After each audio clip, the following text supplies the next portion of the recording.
یہ ہے اصل ڈسٹریکشن. آپ کو اس تصویر میں اصل وجہ، اصل مدعا سب کچھ نظر آ جائے گا.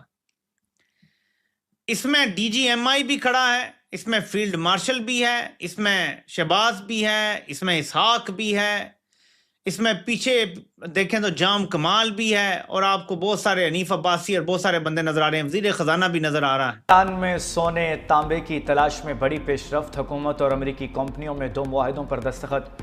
وزیر اعظم شہباز شریف سے امریکی کمپنیوں کے وفد کی ملاقات. اسحاق ڈار، فیلڈ مارشل سید عاصم منیر بھی ملاقات میں موجود. امریکی وفد کو سونے اور تانبے کے ذخائر پر بریفنگ دی گئی. امریکی سرمایہ کاروں کی معدنیات اور انفراسٹرکچر کے شعبوں میں اظہار دلچسپی. لیکن غالباً سب سے انٹرسٹنگ ڈیولپمنٹ وہ ہے جہاں آپ یہ دیکھتے ہیں کہ پاکستانی ملٹری کی جو بہت بڑی انجینئرنگ آرگنائزیشن ہے، کنسٹرکشن اینڈ انجینئرنگ کا ادارہ ہے، فرنٹیئر ورکس آرگنائزیشن، جسے عرف عام میں آپ FWO کہتے ہیں، بہت ہی امپورٹنٹ نیشنل انسٹیٹیوشن ہے.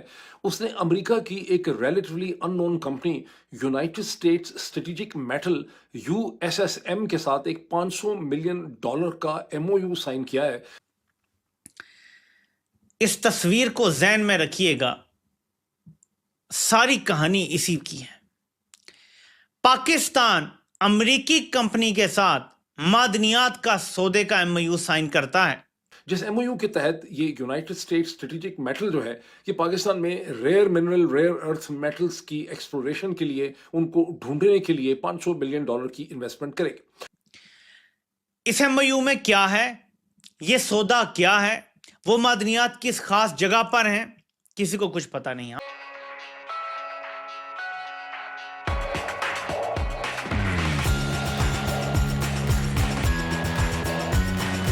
میں ایک چیز پتا ہے، قبائلی علاقوں میں علاقے خالی کروائے گئے ہیں آپریشن کے نام پر، اور اس کے بعد فوری طور پہ امریکی کمپنی نے آ کے معاہدہ سائن کر دیا ہے. بلوچستان میں بھی آپریشن میں تیزی، خیبر پختونخوا میں بھی آپریشن میں تیزی، اور ساتھ یہ معاہدے پر دستخط. معاہدہ کیا ہے جو صرف ابھی تک تھوڑی سی تفصیلات سامنے آئی ہیں کہ یہاں سے را مٹیریل یعنی لٹرلی پتھر لے کے امریکہ جائے گا اور پروسیسنگ امریکہ میں ہوگی. یعنی ویلیو ایڈ سارا کر کے ان کو جو اصل قابل استعمال چیز ہے وہ امریکہ بنائے گا، یہاں سے صرف پتھروں کے بھاؤ آپ کی معدنیات لے جائیں گے. لیکن اس معاہدے کی کوئی تفصیل نہیں ہے ابھی تک عوام کے سامنے. دیکھیں، اگر عوامی مفاد کے فیصلے ہوں تو پہلے بتایا جاتا ہے، عوام میں ڈھنڈورا پیٹا جاتا ہے کہ ہم بہت بڑا کام کرنے لگے ہیں، امریکہ آئے گا، کمپنی آئے گی، یہ نکالیں گے، ادھر سے تانبا نکالیں گے، ادھر سے فلاں نکالیں گے، فلاں نکالیں گے. لیکن ریئر ارتھ منرل وہ چیز ہے کہ نمبر 1 چین کے پاس جو واحد لیوریج تھی امریکہ کے خلاف، جب امریکہ ٹریڈ وار لڑ رہا تھا کہ ہم آپ کو ریئر ارتھ منرل کی سپلائی کم کر دیں گے یا ختم کر دیں گے، امریکہ گھبرا گیا تھا، اسی لیے بھاگا بھاگا وہ یوکرین گیا. یوکرین کے پاس تو شیر بھی نہیں ہے جو پاکستان کے پاس معدنیات ہیں. پھر ہمارے فیلڈ مارشل صاحب نے کہا کہ میں اپنی نوکری تو پکی کروں، اور اس نوکری کو پکا کرتے کرتے انہوں نے معدنیات کا امریکہ سے وعدہ کر لیا. اب وہ وعدہ ڈیلیور کر رہے ہیں، لیکن ہمیں کوئی پتہ نہیں ہے کہ کیا امریکی اڈا بنے گا، کیا امریکی کمپنی کو فیکٹری لگائے گی، کیا معدنیات نکالنے کے بعد 1 سال کے اندر یہاں پہ پروسیسنگ شروع ہوگی، 10 سال کے بعد ہوگی، کوئی ٹیکنالوجی ٹرانسفر ہوگا، کیا ہوگا، کوئی تفصیلات نہیں. ابھی تک یاد رکھیے گا خیبر پختونخوا نے منرلز کا بل پاس نہیں کیا. تو یہ کون سے منرلز دیے جا رہے ہیں، MOU کیسے سائن ہو گیا ہے. لیکن ایک اور امپورٹنٹ چیز ہے، اس میں نہ بلوچستان کا وزیر اعلیٰ نظر آ رہا ہے، نہ اس میں خیبر پختونخوا کا وزیر اعلیٰ نظر آ رہا ہے، نہ اس میں آپ کو شاید گلگت بلتستان کا وزیر اعلیٰ نظر آئے گا. تو جہاں پہ یہ ساری معدنیات ہیں ان نمائندوں کو تو آپ نے بلایا نہیں، تو معاہدے کون سائن کر رہا ہے. اس سے ایک چیز مجھے سمجھ آتی ہے کہ شاید اس کے بعد ایک آئینی ترمیم آنی ہے، اور اس میں ہر وہ علاقہ جس میں کچھ خاص معدنیات ہوں گی وہ وفاق کے انڈر دے دیا جائے گا. کیونکہ آپ نے تو یہ سنا ہی ہوگا، اور اس پر شاید فضل الرحمان بھی بات کر چکا ہے، کہ یہ جو انضمام ہوا تھا قبائلی علاقوں کا، اس کو ختم کیا جائے اور دوبارہ اس کو وفاق کے زیر اثر دیا جائے. تو میرے پاکستانیوں، یہ ہے توجہ ہٹانے کی اصل وجہ. اربوں خربوں کے جرنیل ڈاکے مار رہے ہیں، اس میں کک بیک کتنا ہوگا جہاں بات اربوں خربوں کی ہے، اور پھر سب سے بڑھ کے بات اصول کی ہے. غیر نمائندہ پارلیمنٹ اور غیر نمائندہ فوجی جرنیل عوام کی مرضی اور منشا کے بغیر عوام کے خزانوں کے سودے کر رہے ہیں. یہ سب سے خطرناک صورتحال ہے. باقی ایکسٹینشن کے تو چلیں مسائل ہوں گے نہیں ہوں گے، کیونکہ 2 سال تو ہیں ہی ہیں نا. 27 تک تو اس افریت نے رہنا ہی رہنا ہے بشرط زندگی. مسئلہ تو یہی پھنسا ہوا ہے نا کہ 27 تک رہنا ہے یا 30 تک ابھی ایکسٹینشن لینی ہے، یہیں پہ پھنسا. تو یہ شاید اتنا بڑا ایشو نہ ہو، لیکن ایشو تو ہے. جو اب بڑا ایشو نظر آ رہا ہے وہ یہی سودے نظر آ رہے ہیں. عوام کی توجہ سیلاب سے ہٹائی جا رہی ہے.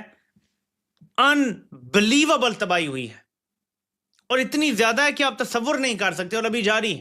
ملتان کے آج کے حالات میں ایمرجنسی نافذ ہے، لیکن اس کو ڈاؤن پلے کیا جا رہا ہے. نئی خبر بنوا دی جی، وہ جی طیب بلوچ کے ساتھ کچھ ہو گیا، اسے مار دیا، اس نے یہ کر دیا، اس نے وہ کر دیا، تاکہ خبریں کچھ اور چلتی رہیں. عوام کو نہ سیلاب کی طرف توجہ جائے، نہ معدنیات کے سودے پہ توجہ جائے، نہ کسی سازش کے اوپر توجہ جائے، اور ہم اسی طرح وقت گزارتے رہیں. صرف یہی نہیں ہوا، اسی 24 گھنٹے میں آپ یہ بھی سنتے ہیں کہ پاکستان کی ایک اور ملٹری کے بہت بڑے ادارے نیشنل لاجسٹک سیل نے، دونوں تقریباً جی ایچ کیو کے آگے پیچھے ان کے دفاتر اور ان کی بلڈنگز جو ہے وہ پائی جاتی ہیں. این ایل سی نے ایک اور ایم او یو سائن کیا ہے ایک ایسی یورپین کمپنی کے ساتھ لاجسٹکس کی، جس کے اندر بڑی سگنیفیکنٹ سبسٹینشیل قسم کی چائنیز انویسٹمنٹ جو ہے وہ پائی جاتی ہے. فرنٹیئر ورکس آرگنائزیشن اور national logistic cell N L C نے یہ میمورینڈم آف انڈرسٹینڈنگ جو ہے وہ سائن کیا ہے. ایک ایک کر کے ان کو دیکھ لیتے ہیں کہ یونائٹڈ اسٹیٹس اسٹریٹجک میٹلز کے ساتھ ایف ڈبلیو نے $500 ملین کا یہ ایک ایم او یو سائن کیا ہے، اور اس میں ریئر ارتھ میٹلز کا نام لیا جا رہا ہے. میٹلز کا بہت سا نام لکھا ہے، کہیں کاپر کا نام لکھا ہے، کہیں نکل کا نام لکھا ہے، کہیں کوبالٹ کا نام لکھا ہے، اور سب کے لکھا ہے. لیکن میٹلز امپورٹنٹ نہیں ہے، ہم اس کی پولیٹیکل سگنیفیکنس کا ایک انالیسس کریں گے. اچھا، اور این ایل سی نے سائن کیا ہے موٹا اینگل کے ساتھ. موٹا اینگل جو ایک پورٹوگیز کمپنی ہے، میں اس کی بھی تفصیلات آپ سے شیئر کرتا ہوں. یونائٹڈ اسٹیٹس کی ایمبیسی نے، اور جو بھی ان کی ایکٹنگ چارج دی افیئرز ہیں مس بیکر، انہوں نے اسے ویلکم کیا ہے. انہوں نے ایک ٹویٹ کیا ہے یہ ویلکم کرنے کے لیے. بڑی زبردست خوشائن قسم کی بات ہے کہ امریکن کمپنیز نے پاکستان میں انویسٹمنٹ شروع کر دی ہے. پاکستان اور امریکہ کے تعلقات جو ہیں وہ زبردست طریقے سے امپروو کر رہے ہیں. پاکستان کے اخباروں میں بھی یہ لکھا جا رہا ہے. تاہم امریکن ایمبیسی نے جو ٹویٹ کیا ہے اس کے نیچے 350 ٹویٹس ہیں. اگر آپ جا کے ان ٹویٹس کو دیکھیں گے تو اس میں سے غالباً 340 جو ہیں اس میں ٹھیک ٹھاک گالی گلوچ ہے، بہت غم و غصہ ہے کہ یہ جو کچھ بھی ہو رہا ہے یہ غلط ہو رہا ہے. آپ آسانی سے کہہ سکتے ہیں کہ 90% ٹویٹس جو ہیں اس میں لوگوں نے بہت کرٹیسزم کی ہے کہ امریکہ یہ انویسٹمنٹ ایک ایسے ٹائم پہ کر رہا ہے جب پاکستان کے اندر جمہوریت نہیں ہے، رول آف لا نہیں ہے. میں نے اس پر تھوڑی سی ریسرچ کی کہ بھئی اتنی بڑی جو کون سی امریکن کمپنی ہے جو پاکستان کے اندر انویسٹمنٹ کر رہی ہے، وہ پاکستان جس کے بارے میں لوگ کہتے ہیں کہ یہاں انویسٹمنٹ سیف نہیں ہے، تو یہ کون سی امریکن کمپنی ہے جو پاکستان میں $500 ملین کی انویسٹمنٹ جو ہے وہ کرنے لگی اور ایم او یو اس نے سائن کیا ہے. مجھے پتا چلا کہ یہ یونائٹڈ اسٹیٹس اسٹریٹجک میٹل ایک پرائیویٹ کمپنی ہے، یہ پبلک لسٹڈ کمپنی نہیں ہے. یہ 2018 میں معرض وجود میں آئی، اور چونکہ یہ پبلک لمیٹڈ کمپنی نہیں ہے، اس کے کوئی بھی فائنینشیل ڈیٹا جو ہے اس کو پبلک ڈسکلوجر، اس کا جیسے سیکیورٹی ایکسچینج کمیشن کا ہوتا ہے، آپ ریونیو بتاتے ہیں، آپ پروفٹ بتاتے ہیں، شیئر ہولڈر ارننگ وغیرہ بتاتے ہیں، ایسی کوئی بھی چیز جو ہے اس کی آج تک سامنے نہیں آ سکی. یعنی 2018 میں بننے والی یہ company United States Strategic metal 7 برس میں اس کا کوئی قابل ذکر پروجیکٹ ہمارے سامنے نہیں آ سکا کہ اس نے یہ کام کیا، اس نے یہ چیز کیا ہے، اس نے یہ کانٹریکٹ لیے ہیں. آپ کو اس کا آپ اس سے، اور اس کا میں نے اس کو تھوڑا سا چیٹ جی پی ٹی گروک وغیرہ پہ سرچ کیا تو چیٹ جی پی ٹی سے یہ پتہ چلا ہے کہ اس کا جو ایسٹیمیٹڈ ریونیو ہے وہ تقریباً 2023 میں یا 24 میں $6.27 ملین، یعنی $6 ملین کا اس کا ٹوٹل ریونیو بنتا ہے. آپ کی کیا رائے ہے؟ کمنٹ کریں اور شیئر کریں. یدی آپ چینل پر نئے ہیں تو چینل کو سبسکرائب کریں. ویڈیو پسند آئے تو لائک، کمنٹ، شیئر کریں. جے ہند، وندے ماترم.